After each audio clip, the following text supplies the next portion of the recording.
What is up, my fellow Birkenstock brothers? Today, I have a video in which I will highlight this guy. This is the one and only, well, it's two things, rather. It is the MC hand-ground Bowie rep blade, which is really rare, and I'll tell you guys more about this.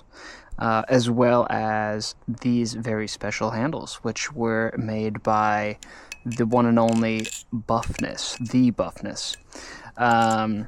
So about the blade, let's talk about that first, because I have a little less to say with that one. But the blade here is, as you can see, Minecraft Chicken Gods blade. Now this one you can see is hand ground by that beautiful shimmer here. I have never had a hand ground blade before, and you can just see the way this thing catches the light is truly stunning. Now I purchased a hand ground blade in the past with the same shape, but then when I was trying to get it in the mail, there was an issue and it just got lost in transit. So I ended up having to wait until I found another one that I could pick up, and yeah, I was able to get my hands on this guy. Super excited to finally have it, just because I've always liked MC's stuff. I had an Ender a long time ago, and the machining quality was just really high, and while that one didn't stay with me, I still was left with a good impression of that company, and I'd never, like I said before, had a hand ground blade, so I wanted to try that out and see what it looks like, and man, it is just gorgeous. But let's get to the real potatoes, the meat and potatoes of this video, which is, of course, the handles. These handles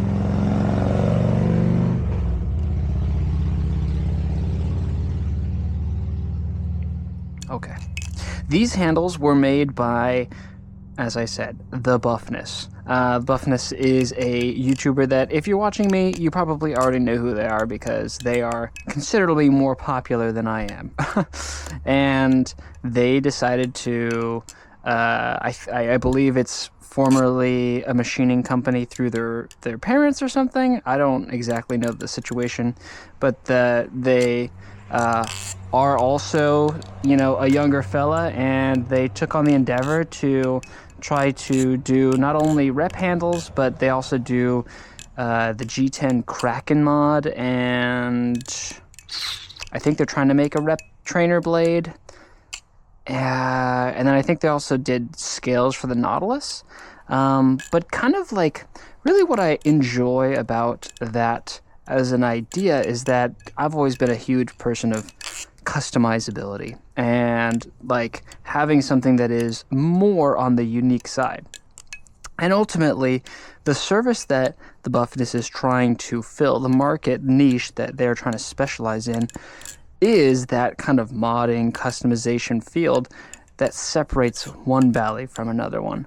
Because what you're getting, in this case, are custom handles, where you can choose the color. They have, I think, 3 milling patterns. I could be wrong, but like the full holes, 2 holes, and then a whole pattern or something of the sort.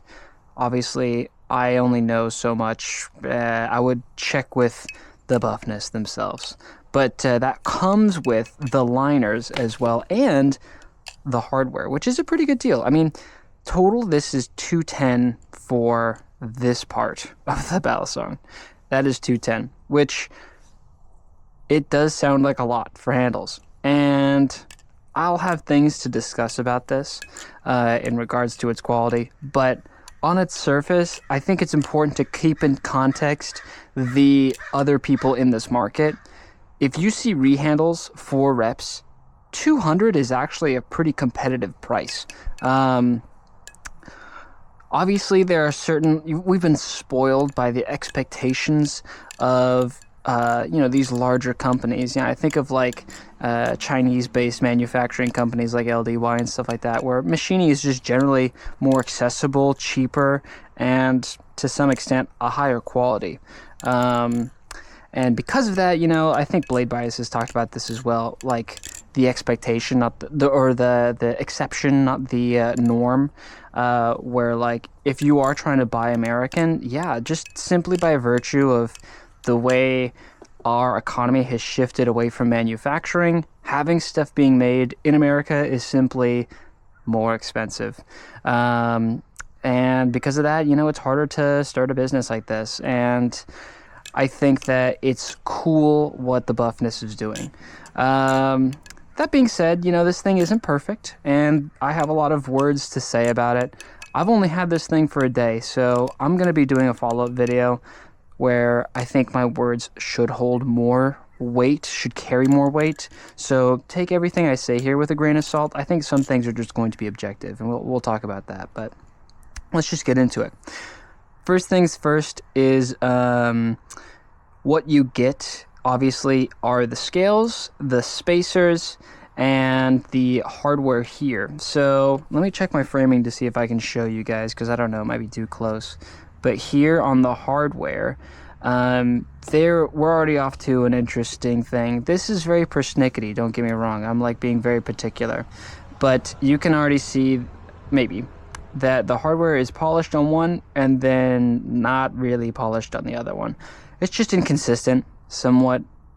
I don't want to say sloppy. It feels like a little antagonistic, but it's just an inconsistency, right? And then additionally, I had purchased the full channel spacers, and I did not receive the full channel spacers, but I will say that was disclosed to me from the beginning, and I'm actually getting these for free, essentially, and then I'm getting the full channel that are just going to be delivered to me. In regards to that customer service, no hassle with the buffness. He was open and honest about that stuff. I noticed that obviously these end screws and the Zen pin screws are going to be a little looser when you first get them, so if you're like kind of concerned about like the tune or whatever, that's going to depend mostly on your bushings, of course. But also check these guys because they are a little loose, and obviously you don't want to crank them down too hard because you have the chance of cracking the G10. But that's something that, if you are to get this, be wary of, and make sure to just give them a little bit of a tight because, mine were a little on the looser side, which I think is probably better, honestly, because you don't want them to be... Oh my god, there's a bee right next to my foot. Are you guys seeing this? Ooh, that's a wasp. Let's walk away. But yeah, with this guy, obviously, like, I think that is the appropriate thing to do because when you're trying to add the blade, you want to have your Zen pins to be looser so that you can kind of tighten them after the fact. Because sometimes like your bushings will be fine, but your Zen pin's too tight, and then you think that like the handles are just messed up or your bushings are undersized or something like that, and it's really just the Zen pin. I mean, not a lot of ballast songs nowadays have tunable Zen pins, and I think that erring on the side of caution is the appropriate call. The washers originally for this MC blade were thin washers, but these are, I'd say, like the medium. I mean, I've seen thick washers before. On my old rep that I had, the Chinomalus rep from Static, that had thick washers, and I actually really enjoyed the thick washers. Dude, okay, I think the bee's gone. I actually had thick washers before, and I do like them, and I think in here, like, the thin washers have this struggle with, there being such a small gap here that you ultimately, like, thicker washers help to relieve that potential for tap. It's back. Okay, we're just never coming back here. But as the washers have broken in throughout the day, there is a little bit more... there is a little bit of tap, but I'll just eventually tune that out. So I think that in terms of the hardware quality, everything seems fine. I don't have an issue with that. It's really just like the finishing of them is a little different. The other thing I would say is, regarding the physical aspect of the handles, is the G10 itself. The G10 is a little on the rough side. I don't think it's like abrasive, like unpleasant, but it's not made to be the most comfortable thing in the world. I find that what you'll notice is that while it is rounded here, I have some that are, like I've had reps before that what they do is they're actually thicker, and what that allows them to do is round off the edges more to give it a more comfortable flip. And this one is not, like I said, it's not uncomfortable exactly, but it's not comfortable either. And I imagine that's subject to change based off of the type of shape you get, but to a certain extent, you know, this is a new maker and they're still figuring out their whole mojo. So, you know, obviously being like somebody who's purchasing this thing on the beginning of kind of production, like not a lot of these things exist. Those are things that I've kind of come to expect. But, you know, some would be disappointed because we have expectations of what scales would feel like. But in reality, like that customizability is that point that I want to hit home, which is that, you know, for having something that is more customizable, the price in some ways justifies itself, just because you are getting something that's slightly more on the unique side. I've heard criticisms about the end weight, specifically some certified jimping haters, because people, you know, make this argument that jimping does take out a lot of the end weight. And I can understand that argument. In terms of like the end weight and balance and stuff, I think that's such a tricky thing to say when you're flipping just handles, right? I think it's easier to criticize balance points when you have something that is a complete balisong by itself. If I was flipping this on like a Tanto rep blade or an alt rep blade or something, I think there is a point to make that argument. But, you know, considering that I'm flipping it on a non-standard, you know, a custom rep blade to begin with, the balance is going to be a little different, right? You know, sometimes I wonder how this would flip with a little bit more end weight. And eventually when I do put the other spacers in, you know, we'll see if it flips any differently. I would imagine it would add a little bit more weight to the end because obviously you're having the material go all the way through the channel instead of just on one side. But yeah, like I would say that arguably G10 does struggle with that. That's my understanding, is that these are G10 spacers, which is unique. But you know, G10 being a lighter material is going to struggle with holding as much weight in the end. So sometimes, and I'm not necessarily somebody who's used to flipping handle biases often, so it could be an aspect of that as well. But sometimes I do feel like I have to work a little bit to get the balisong to kind of move in the direction I want to. And this is something where, like I said, I need to spend more time flipping it to really get a handle on how this thing behaves. But I would say, like, in terms of like the inside of these channels and stuff, they're sanded enough. Like they're not chamfered. If I'm using my vocabulary correctly, they're not chamfered, but they're not like sharp. The inside here in the cutout, it's not sharp, but it is aggressive, I suppose. But I think in here, let's see if my framing is okay. In here, what you're trying to get is this step down feature where parts of the liner are still exposed. At least that's what I would imagine. Or it's just that the machining is not accurate. But, you know, there is a little bit of the liner that you can see there. I mean, it's not even throughout the entire thing. So here I can see a little bit less material, and on like this side I see more of that material. So it's not exactly lined up with the G10. It just seems like whatever machine that they have is, you know, fine. It's not like bad quality. I'm not trying to argue that, but it's also not going to be the highest quality machining. And I think some people, like I said, going into paying $210 for the product are going to have a higher expectation of what that's really going to look like. So that's something to be aware of as a customer. Now, for me, I DM'd the buffness. Gosh, honestly, I don't know, because I had just cleaned up my DMs, but I had DM'd them about being interested in these things, and there was some verbal confirmation, but considering that it was all done through Instagram, there wasn't really any sort of like confirmation email or anything like that that would really like kind of say, oh yeah, you're locked into doing this like thing. I'm gonna make these handles for you. And then it was kind of like radio silence. I didn't know truly that he was making me these handles. Like, we had a discussion about it, and you know, we followed through like what I'd be interested in and stuff, but he was never updating me on like, hey, like they're almost finished or anything like that, until finally he was like, yo, I finished my handles for you, I'm ready for the payment. I was like, oh my gosh, you're right, I guess I did message you about that.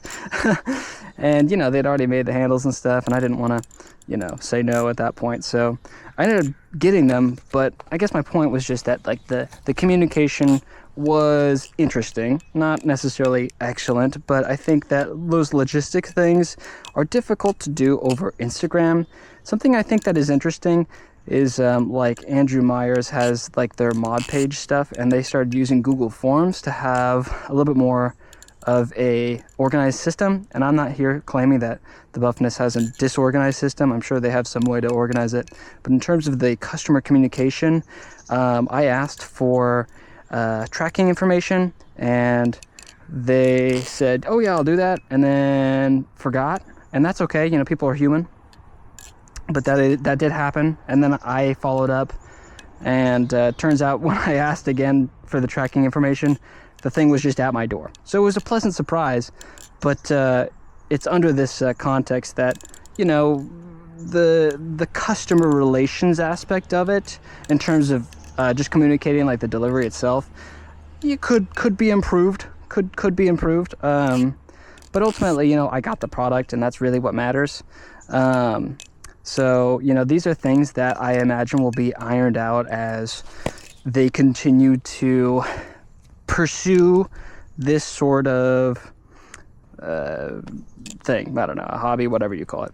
You know, as someone in like such a service continues, you learn and take feedback like this, and hopefully grow from that. And that's not really my job here is to just be objective and try not to pass judgment on those things, but just tell them to you guys, to share my personal experience, so that you are informed if you are considering purchasing something from whoever it is I'm reviewing, I guess.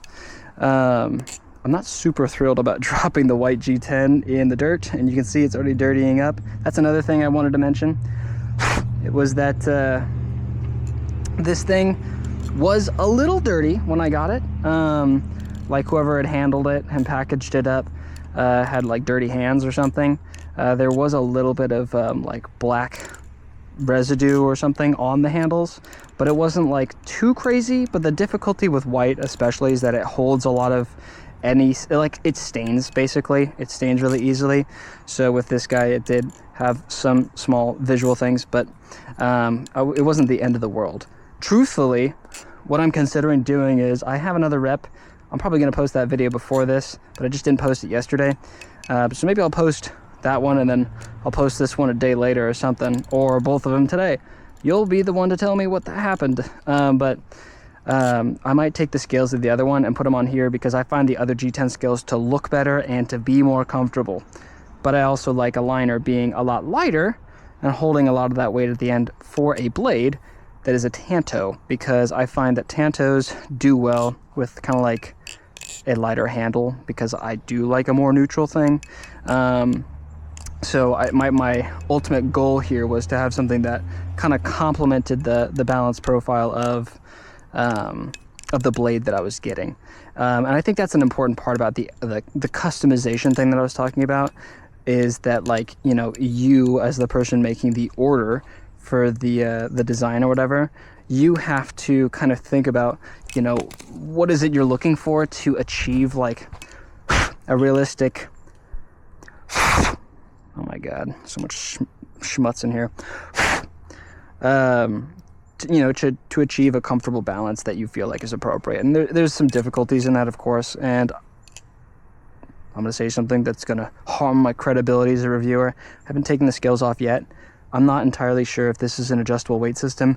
Did not get any pins in the box, but they might just be all fully installed in the spacers if there are. Don't know if there is, and that's me being a big baby loser who didn't bother to unscrew the bottom screw sets. But if there was an option to have a little bit more of a modularity in the end to add more weights, because I don't currently see an option to add more. I would imagine that if there are, they're already all in there. If that is an option in the future, I think that should be pursued, because then you can address the jimping concern about losing the end weight while still maintaining the jimping itself, because I actually find the jimping on this thing to be very competent. This is probably some of the best jimping that I've had. Like, it's sharp, but not, like, it gets the job done. Like, I don't know, it's good jimping. Not a lot to say there. And it goes up pretty high too. I just find that, you know, jimping often is kind of like an afterthought. And I like it when the jimping is thoughtfully designed in a way that, you know, it's actually going to provide you assistance in your flipping, instead of just being kind of there to say, hey, we have jimping, you know what I mean? But that's kind of all I have to say for now. Obviously, again, I will make an updated thoughts about it, but, you know, Buffness, if you're watching this, you know, thanks for making this for me, and yeah, just don't get too mad at me for my criticism. Okay, it's been Pez Flips. I'm done dropping that outside, and I'll see you guys later. Bye.